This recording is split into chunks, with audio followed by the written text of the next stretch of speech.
আসসালামু আলাইকুম।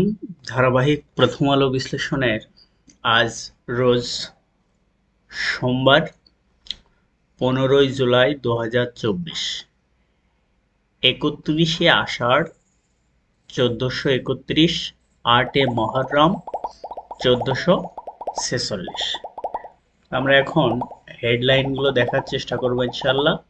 প্রথম যে হেডলাইনটা আছে দেখেন, মাননীয় প্রধানমন্ত্রী দুর্নীতির বিরুদ্ধে ব্যবস্থায় ভাবমূর্তি নষ্ট হয় না বলেছেন মাননীয় প্রধানমন্ত্রী। ঠিক আছে, এটা বলেছেন কোথায় দেখেন, প্রধানমন্ত্রীর সরকারি বাসভবন গণভবন। তাহলে প্রধানমন্ত্রীর সরকারি বাসভবনের নাম কি? গণভবন। এটা হচ্ছে, এই গণভবনটা শেরে বাংলা নগরে। ঠিক আছে, এটা হচ্ছে শেরে বাংলা নগরে এবং সংসদের উত্তর কোণে, সংসদ ভবনের উত্তর কোণে, উত্তর কোণে। ঠিক আছে, তাহলে মাননীয় প্রধানমন্ত্রী যেখানে বসবাস করেন, যেখানে থাকেন, সেটার নাম হচ্ছে গণভবন। আর মহামান্য রাষ্ট্রপতি যেখানে থাকেন তার নাম হচ্ছে বঙ্গভবন। নাম কি? বঙ্গভবন। বঙ্গভ বঙ্গভবন। ঠিক আছে, এই বঙ্গভবনটা ব্রিটিশ পিরিয়ডে তৈরি। ঠিক আছে, তৎকালীন ব্রিটিশ ভাইসরয়, হ্যাঁ, অস্থায়ী বাসভবন ছিল এটা। তারপরে 1947 থেকে 1971 সাল পর্যন্ত পূর্ব পাকিস্তানের যিনি গভর্নর ছিলেন তার বাসভবন ছিল এটা। তারপরে যদি আমরা আরেকটা আর্টিকেল দেখি, দেখেন, কর্মবিরতি চলবে বিশ্ববিদ্যালয় শিক্ষকদের। হ্যাঁ, বর্তমান বিশ্ববিদ্যালয় শিক্ষকদের যে আন্দোলন চলছে তার তারই সেই বিষয়ে একটা আর্টিকেল বলছে যে, দেখেন, সর্বজনীন পেনশন প্রত্যয় কর্মসূচি। প্রত্যয়টা কি জানো? প্রত্যয়টা হচ্ছে যে যে শিক্ষকদের যে বেতন, সেই বেতনের 10% বেতন গভর্নমেন্ট না দিয়ে সেটা ওই প্রতিষ্ঠান থেকে দেয়া হবে। হ্যাঁ, এইটার বিরুদ্ধে তারা, এই সরকার যে রায় দিছে তার বিরুদ্ধে এই আন্দোলনটা চলছে। ঠিক আছে, আর একটা বিষয় এখানে দেখেন, হ্যাঁ, বিশ্ববিদ্যালয় শিক্ষক সমিতি ফেডারেশনের সভাপতি, ঠিক আছে, এবং শাহজালাল বিজ্ঞান ও প্রযুক্তি বিশ্ববিদ্যালয়ের অধ্যাপক আক্তারুল ইসলাম। ঠিক আছে, তাহলে এই বিষয়টা একটু নোট করে নেন যে বিশ্ববিদ্যালয় শিক্ষক ফেডারেশনের সভাপতি কে? অধ্যাপক আক্তারুল ইসলাম। তিনি সাস্টের শিক্ষক। তারপরে আমরা যদি দেখি, তারপরে এখানে দেখেন একটা বিষয় যেটা আসছে, সেটা হচ্ছে এই যে এই আর্টিকেলটা বলছে, কোটা সংস্কার আন্দোলন, বর্তমান যে চলমান আন্দোলন 24 ঘন্টা সময় বেঁধে দিয়েছে রাষ্ট্রপতিকে। হ্যাঁ, স্মারকলিপি। এই স্মারকলিপিটা দেখেন, স্মারকলিপিটা কি জিনিস? স্মারকলিপিটা হচ্ছে আপনার একটা ব্রিফিং নোটিশ।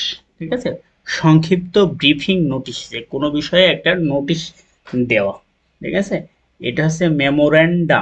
হুম, এর ইংরেজি শব্দ। ঠিক আছে, তারপরে আমরা যদি আসি এখানে, এই যে এটা এটা একটা হট নিউজ, যে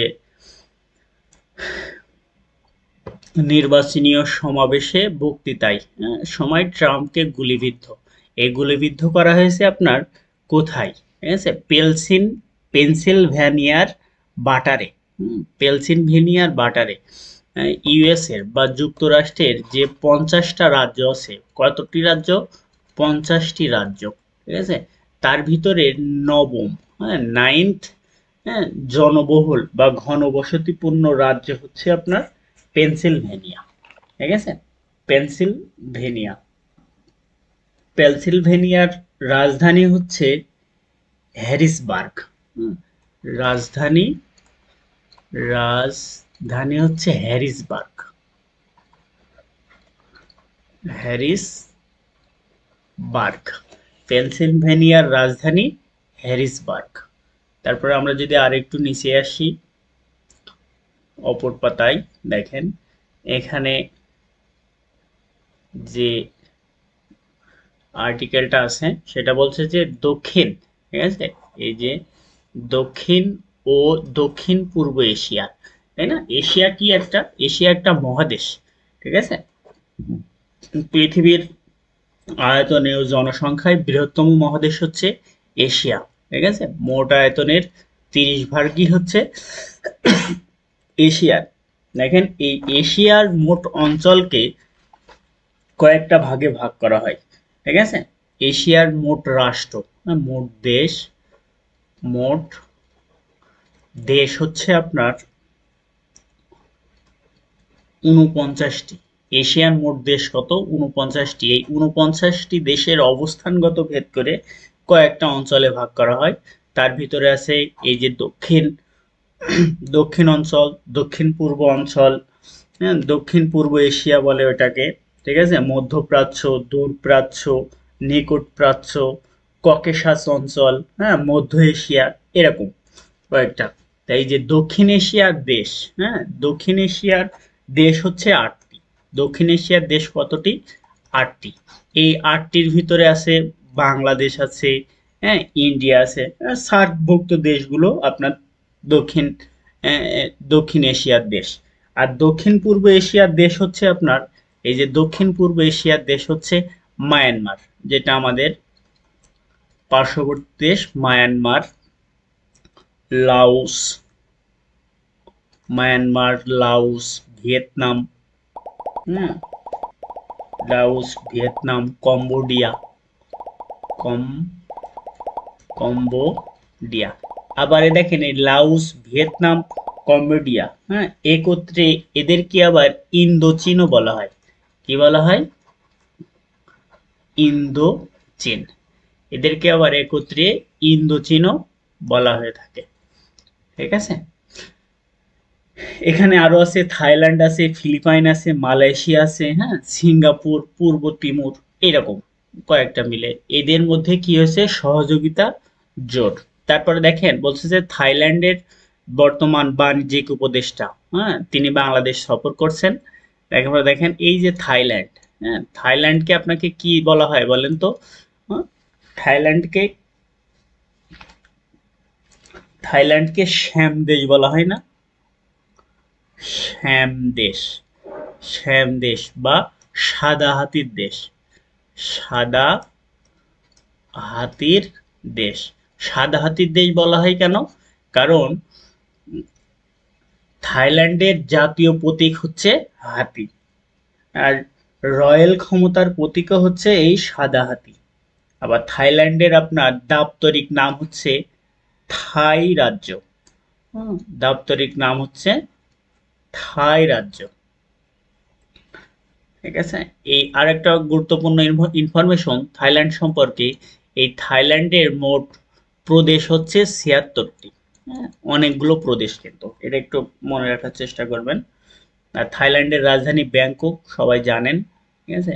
এই যে যিনি থাইল্যান্ডের উপদেশটা ভ্রমণ করছেন তার নাম হচ্ছে লালিন তাভিসিন, ঠিক আছে? থাইল্যান্ড একটা পর্যটক নির্ভর দেশ, সেজন্য বাংলাদেশের কক্সবাজারকে ব্যবহার করে বাংলাদেশ পর্যটন খাত শক্তিশালী করার জন্য থাইল্যান্ডের সাথে চুক্তিবদ্ধ হওয়ার জন্য এই সভাটা। তারপরে আমরা যদি আরেকটু নিচে আসি, দেখেন এখানে একটা নোটিশ আছে, বেশ, এখানে এটা আইসিটি খাত নিয়ে, ঠিক আছে। আইসিটি সরকার বলছে যে এই খাতে আয় $2 বিলিয়ন, ঠিক আছে। এই যে আইসিটি খাতে আয় কত? $2 বিলিয়ন। তবে ব্যবসায়ীরা বলেছে সর্বোচ্চ $1.5 বিলিয়ন, ঠিক আছে। সরকার বলেছে 2, কিন্তু ব্যবসায়ীরা বলেছে $1.5 বিলিয়ন, ঠিক আছে। $2 বিলিয়ন সমান সমান কত? 200 কোটি। এটা একটু ম্যাথমেটিক্যাল টার্ম, এটা এসেও থাকে যে 100 কোটি সমান সমান আপনার 1 বিলিয়ন, ঠিক আছে। আর 10 লাখে হচ্ছে আপনার মিলিয়নের হিসাবটা আসে। তারপরে এখানে আরেকটা গুরুত্বপূর্ণ কোটেশন দেখেন, 2023 সালে বাংলাদেশ থেকে এই আইসিটি খাতের, হ্যাঁ, আইসিটি খাতের যে রপ্তানি হয়েছিল তার পরিমাণ হচ্ছে 10%। কত শতাংশ? 10%। এখন যদি আমরা দক্ষিণ এশিয়ার কয়েকটা দেশের সাথে তুলনা করি, দেখেন সেখানে ইন্ডিয়া ছিল 48%, 48.2%, পাকিস্তানের ছিল আপনার 36.2%, শ্রীলঙ্কার ছিল আপনার 16.9%। তাহলে দক্ষিণ এশিয়ার অন্যান্য দেশের সাথে তুলনা করলে বাংলাদেশের, হ্যাঁ, আইসিটি যে রপ্তানি আয় সেটা তুলনামূলক কম। ঠিক আছে, আমরা যদি আর একটু নিচে আসি, এখানে এখানে একটা নোটিশ দেখেন, বলতেছে ভিকার রুন্নিসা নুন স্কুল এই যে লিভ টু আপিল খারিজে, হ্যাঁ, এতজন শিক্ষার্থী ভর্তি বাতিলই থাকলো। ঠিক আছে, এই যে এখানে লিভ টু আপিল, হ্যাঁ, এই লিভ টু আপিল মানে হচ্ছে যে কোনো একটা রায় হওয়ার পরে যে আপিল করতে পারবে কিনা সেই বিষয়ে যে শুনানি সেটা, ঠিক আছে, সেটাকে বলা হয় লিভ টু আপিল। ঠিক আছে, আমরা যদি আর একটু নিচে আসি, তারপরে এখানে আর একটা বিষয় দেখেন যে কোটা বিরোধী আন্দোলন চলছে বিরাট আকারে বাংলাদেশে, তারই হচ্ছে রেলওয়েতে 40% পোষ্য কোটা। এই পোষ্য কোটা মানে হচ্ছে যারা বর্তমানে রেলওয়েতে চাকরি করে, তাদের সন্তানদের থেকে 40% আপনার চাকরি দেওয়ার যে বিধান। ঠিক আছে, তবে এটা কিন্তু সব গ্রেডের জন্য না, এটা হচ্ছে আপনার 14 থেকে 20তম গ্রেডের জন্য। 20তম গ্রেডের জন্য এই 40% পোষ্য কোটা। তারপরে আমরা যদি আর একটু নিচে আসি,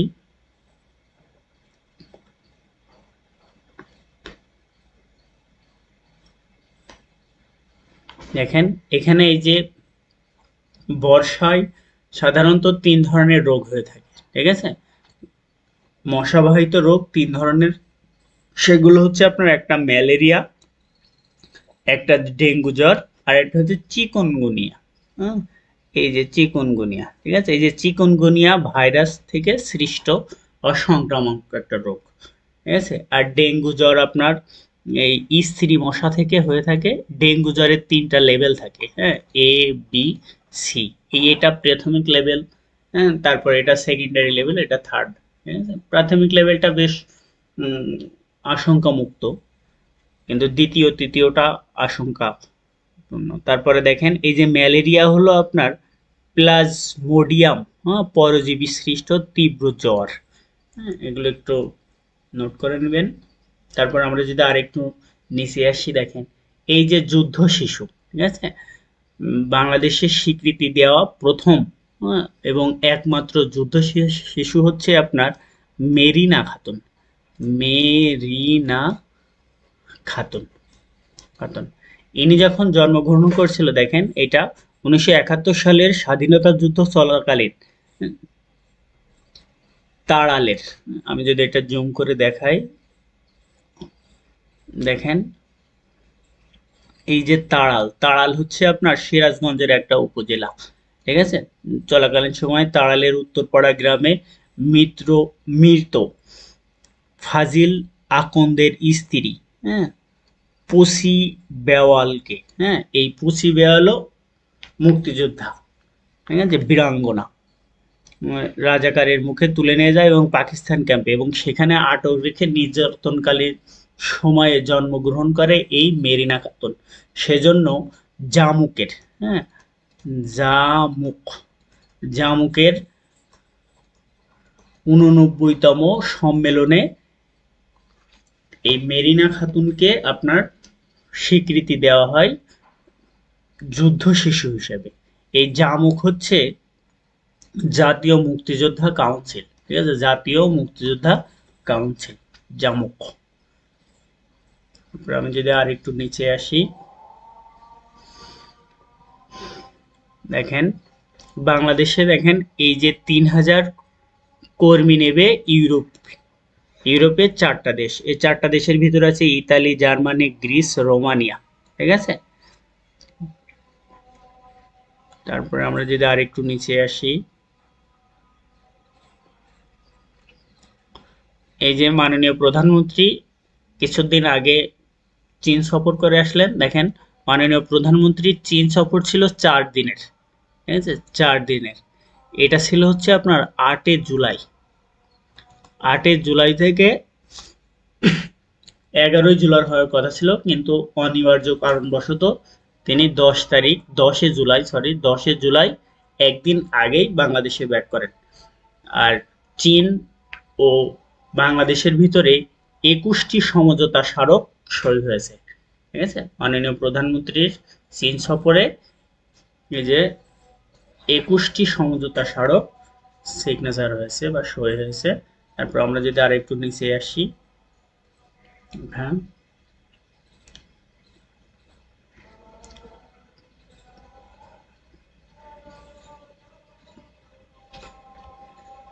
আমরা আর একটু যদি নিচে আসি, এখানে আর একটা বিষয় দেখেন, যুক্তরাষ্ট্রের শেয়ারের, হ্যাঁ, যুক্তরাষ্ট্রের শেয়ার বাজারে তালিকাভুক্ত হতে চায় বাংলাদেশের start up company shop up. Shop up, এই যে শপ আপের এখন পর্যন্ত যে বিনিয়োগ এসেছে তা 65% উত্তর আমেরিকার। এই বাস্তবতায় উত্তর আমেরিকার শেয়ারধারীদের শপ আপে শেয়ার কেনাবেচার সুযোগ দিতে চাই এই কোম্পানিটি শপ আপ।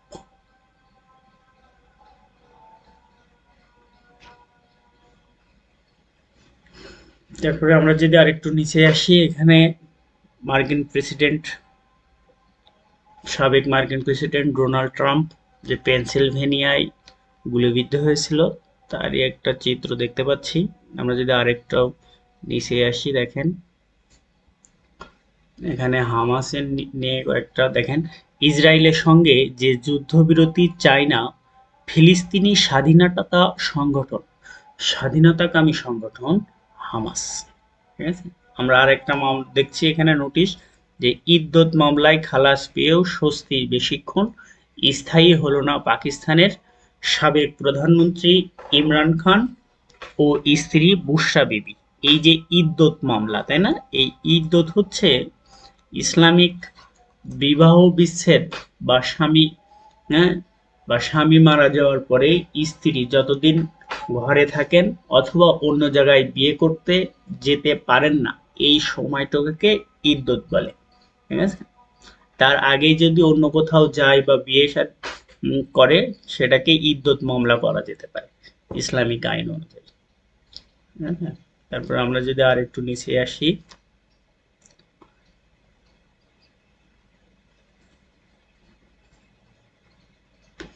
এখানে দেখেন এই যে এটিএন বাংলা 28 বছর, হ্যাঁ, এটিএন বাংলা হচ্ছে বাংলাদেশের প্রথম স্যাটেলাইট চ্যানেল, হ্যাঁ, এটিএন বাংলা হচ্ছে বাংলাদেশের প্রথম স্যাটেলাইট চ্যানেল। দেখেন বাংলাদেশের প্রথম স্যাটেলাইট চ্যানেল হচ্ছে এটিএম বাংলা, অবিরাম বাংলার মুখ, ঠিক আছে। এটিএম বাংলার স্লোগান কি, অবিরাম বাংলার মুখ নিয়ে কত সালে যাত্রা শুরু করে, 1997 সালে অবিরাম বাংলার মুখ নিয়ে। একটা বিষয় দেখেন যে সাক্ষ্য দিতে ভয় পান কত পার্সেন্ট মানুষ, 24% মানুষ। এইটাই শেষ, এই পর্যন্তই। ধন্যবাদ সবাইকে, আসসালামু আলাইকুম।